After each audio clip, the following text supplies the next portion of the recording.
Salut démocrates africains, les amis du monde entier. Nous tenons simplement à vous souhaiter une bonne journée, un bon après-midi pour tous ceux qui sont en Amérique du Nord, un bon après-midi pour tous ceux-là qui sont en Afrique, en Europe. Bon, écoutez, nous n'allons pas mettre du temps. Nous sommes le 20 juin 2018 et nous sommes ici à Toronto, au Canada. Bon, comme vous le savez, les grands esprits généralement naissent au mois de juin. Et voilà, c'est par cela qu'on vous dit un autre esprit est en train donc de fêter son anniversaire aujourd'hui, le 20 juin 2018. Rapidement, nous allons simplement répondre à un certain maire de l'arrondissement numéro 1 de Nkayi, donc de l'arrondissement Moananto de Nkayi. Avant que nous puissions rentrer dans le vif, nous aimerons simplement essayer de tourner la caméra pour vous parler. Donc vous allez donc voir de quoi nous allons donc nous montrer. Donc permettez-nous, simplement on va essayer de tourner la caméra et on va essayer de jouer cette vidéo. Voilà. Terre en passe d'être débaptisée l'unique Christelle Sassou Nguesso. L'idée émane de Jean-Claude Bamengina, administrateur maire du 1er arrondissement Moananto. Lors de mon intronisation le 5 avril, j'avais pensé, n'est-ce pas, faire cette proposition que désormais, cette avenue qui s'appelait hier avenue de la Gare sera désormais appelée Denis Christelle Sassou Nguesso. Moi, je vais saisir le conseil, l'organe délibérant, n'est-ce pas, pour qu'une délibération soit prise.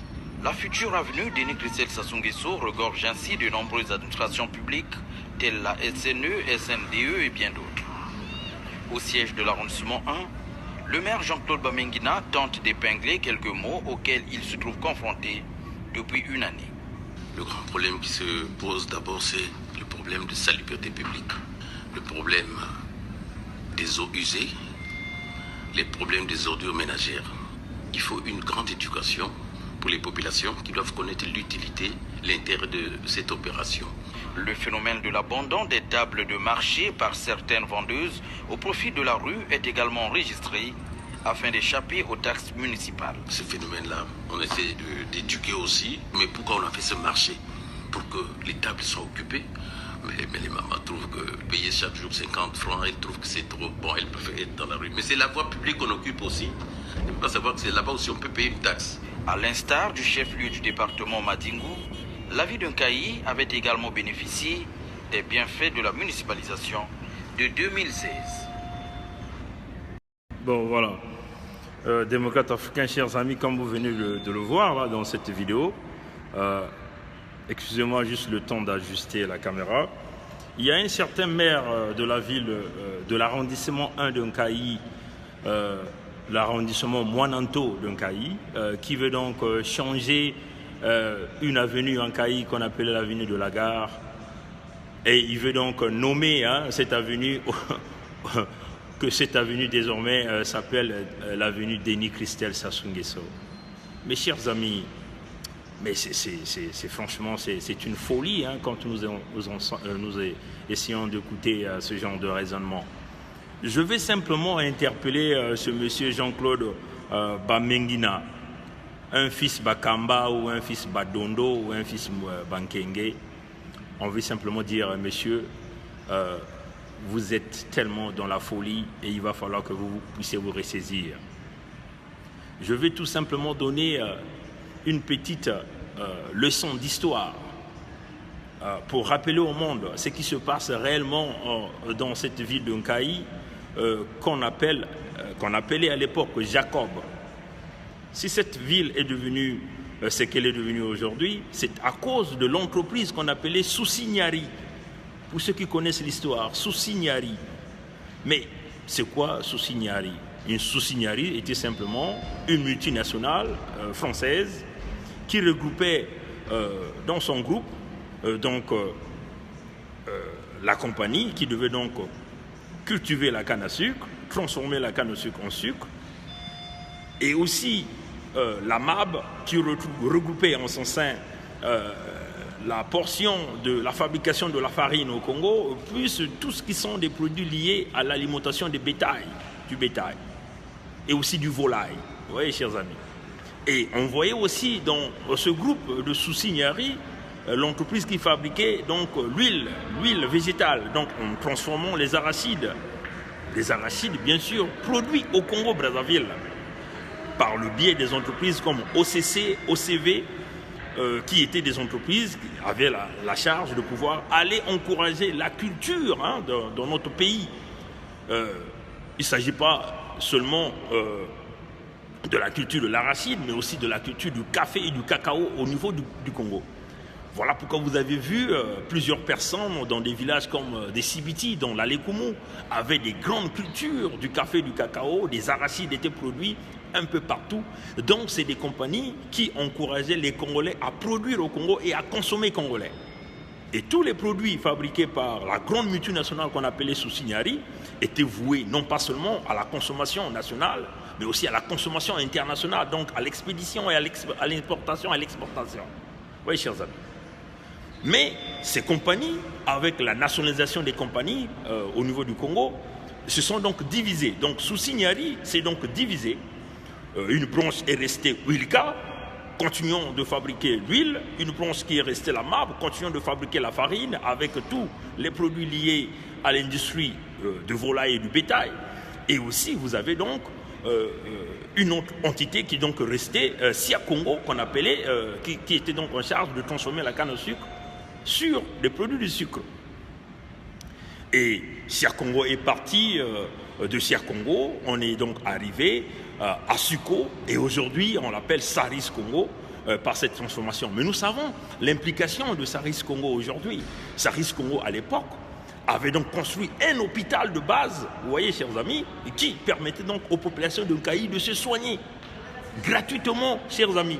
Mais aujourd'hui, les populations de Nkayi ne peuvent plus en bénéficier parce que même l'hôpital de Sia Congo à l'époque, qui se retrouve vers l'église catholique, sur la grande avenue, qui part du marché jusqu'au fin fond, cet hôpital ne fonctionne plus. Si nous essayons de voir l'implication de Saris Congo à l'époque, Saris Congo utilisait les produits ressortants de la transformation du sucre pour essayer d'atténuer la poussière dans la ville de Nkayi. Donc, ces produits qu'on peut appeler des déchets de sirop revenant de la transformation de la canne à sucre étaient donc, on peut dire, jetés sur toutes les artères de la ville afin d'atténuer la poussière. Donc ce produit devenait comme une forme de goudron. Donc c'est une façon de contribuer à la santé publique dans ce pays-là et dans la ville de Nkayi. Mais aujourd'hui, rien n'existe. Tout produit aujourd'hui produit par Saris Congo, quasiment même le sucre, n'est plus quasiment vendu au Congo. Tout est vendu à l'extérieur.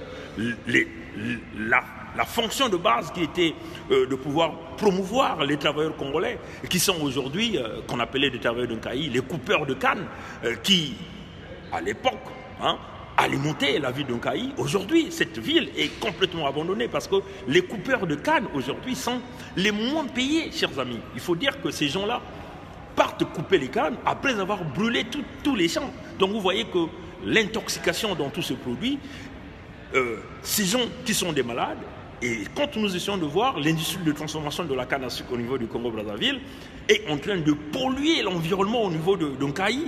Vous voyez, chers amis. Donc Nkayi, à l'époque, on appelait Jacob, et à cette époque, puisqu'il y avait tellement des investisseurs, il y avait des bonnes idées, la ville fonctionnait normalement avec un hôpital de base, avec toutes les structures, les gens étaient quasiment mieux payés par rapport à aujourd'hui, vous voyez, chers amis.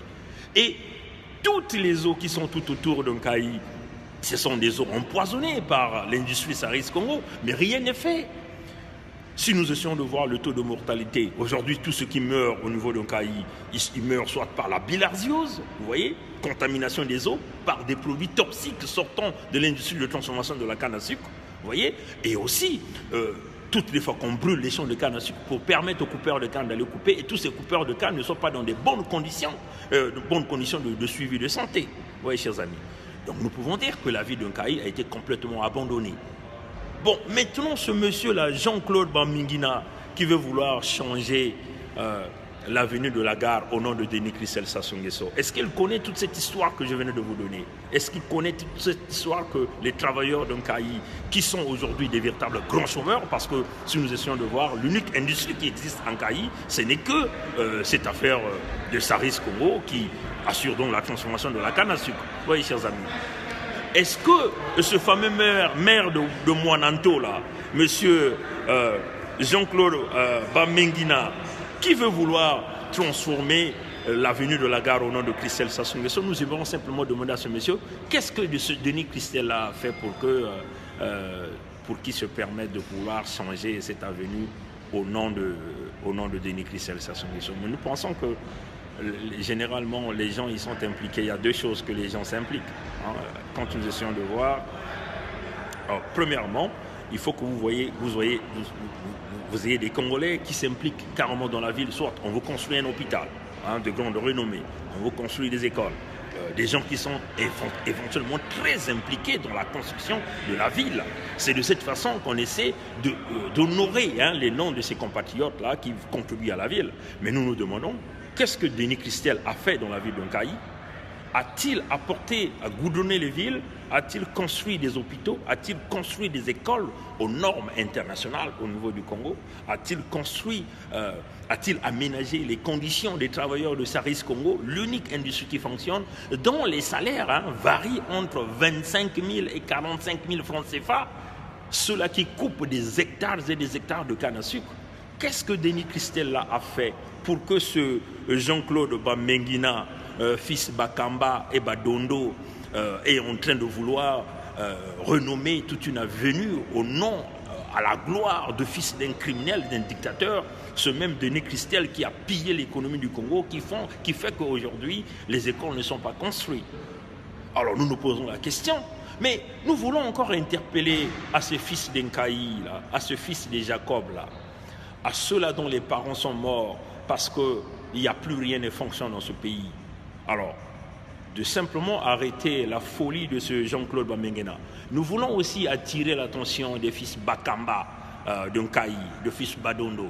Lèvez-vous, allez-y toquer la maison de ce Jean-Claude Bamenguina et dites-lui que la ville d'Enkaï et de Jacob, elle n'est pas à vendre.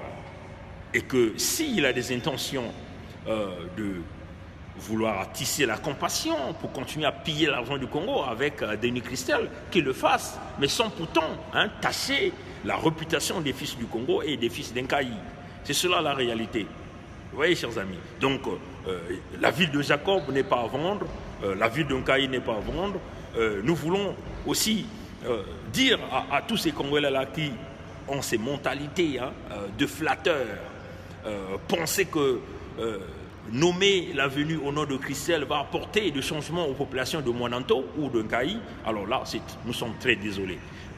Nous faisons cette vidéo pour demander aux fils du Congo de réellement prendre la conscience, parce que nous avons l'impression que les gens sont en train de mettre de la bouillie dans leur tête et les gens sont devenus tellement affamés et les gens se permettent de décider de faire n'importe quoi. C'est du jamais vu, chers compatriotes, parce que cette ville de Cailly a eu plusieurs maires, a eu plusieurs cadres. Jamais les fils d'Enkaï ont pu avoir à changer même une petite avenue au nom de la famille de Sassou. Et voilà que vous voyez ce monsieur Jean-Claude Bamenguina. Nous citons son nom pour que tous les enfants d'Enkaï,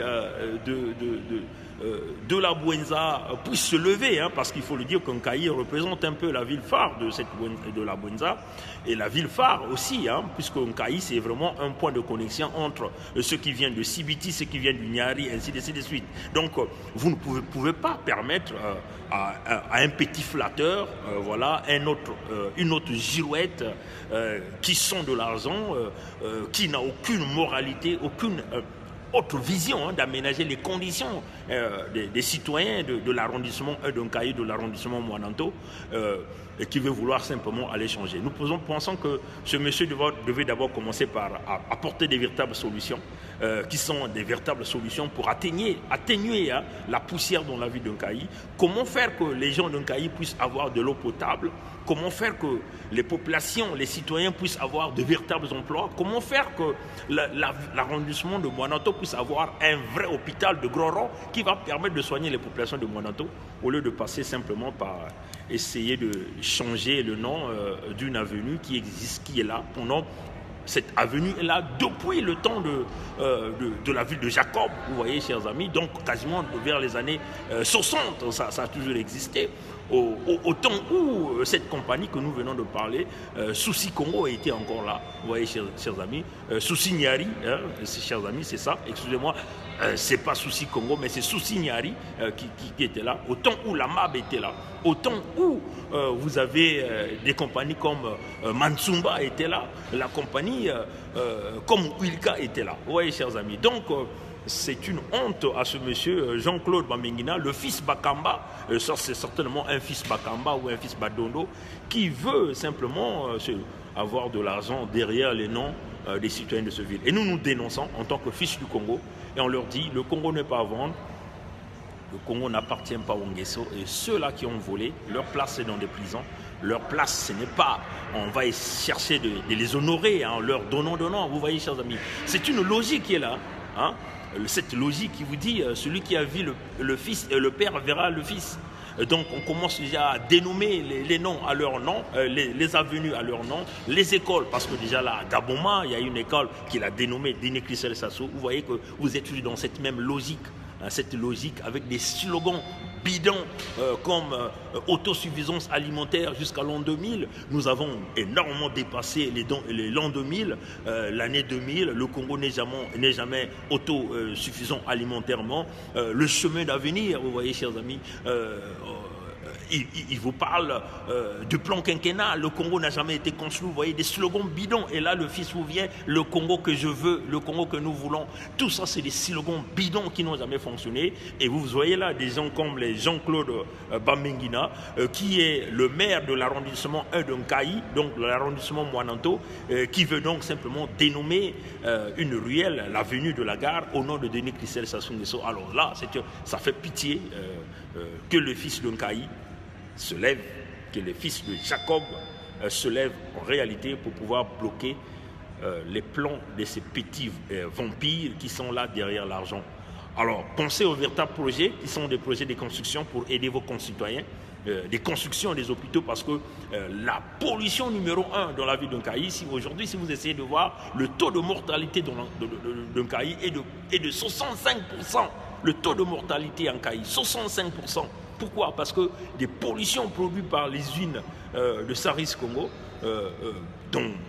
dans les eaux, vous voyez, les eaux que les populations consomment, dans les champs que les populations vont cultiver leur manioc, leur petits pois, et ainsi de suite, et vous voyez, et aussi dans l'air, hein, parce qu'il y a des hectares et des hectares de canne à sucre sont brûlés au quotidien en Kaï, tout ça, les populations ne voient rien. Donc, commencez d'abord par mettre en place un véritable centre hospitalier de grande renommée, hein, parce que ce ne sont pas des petits centres que vous êtes en train de construire pour pouvoir embrouiller le peuple, ou vos petites cliniques mobiles que vous emmenez pour empoisonner les populations. En réalité, vous n'êtes pas là pour la cause des populations. Et nous, en tant que fils de ce pays, nous défendrons les intérêts du Poul, les intérêts de la Bouenza, de l'Alekumu, des plateaux, de la cuvette Est, de la cuvette Ouest, de la Sanga, du Nyari, du Kwilu, ainsi de suite.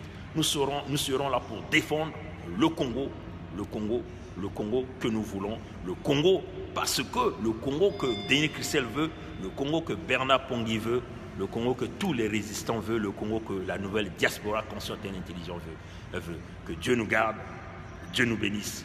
Nous allons encore revenir sur cette information le dimanche lors de notre direct sur l'Union africaine, et nous allons revenir sur cette information encore. Merci d'avoir suivi la vidéo. Prière de la partager. Au revoir.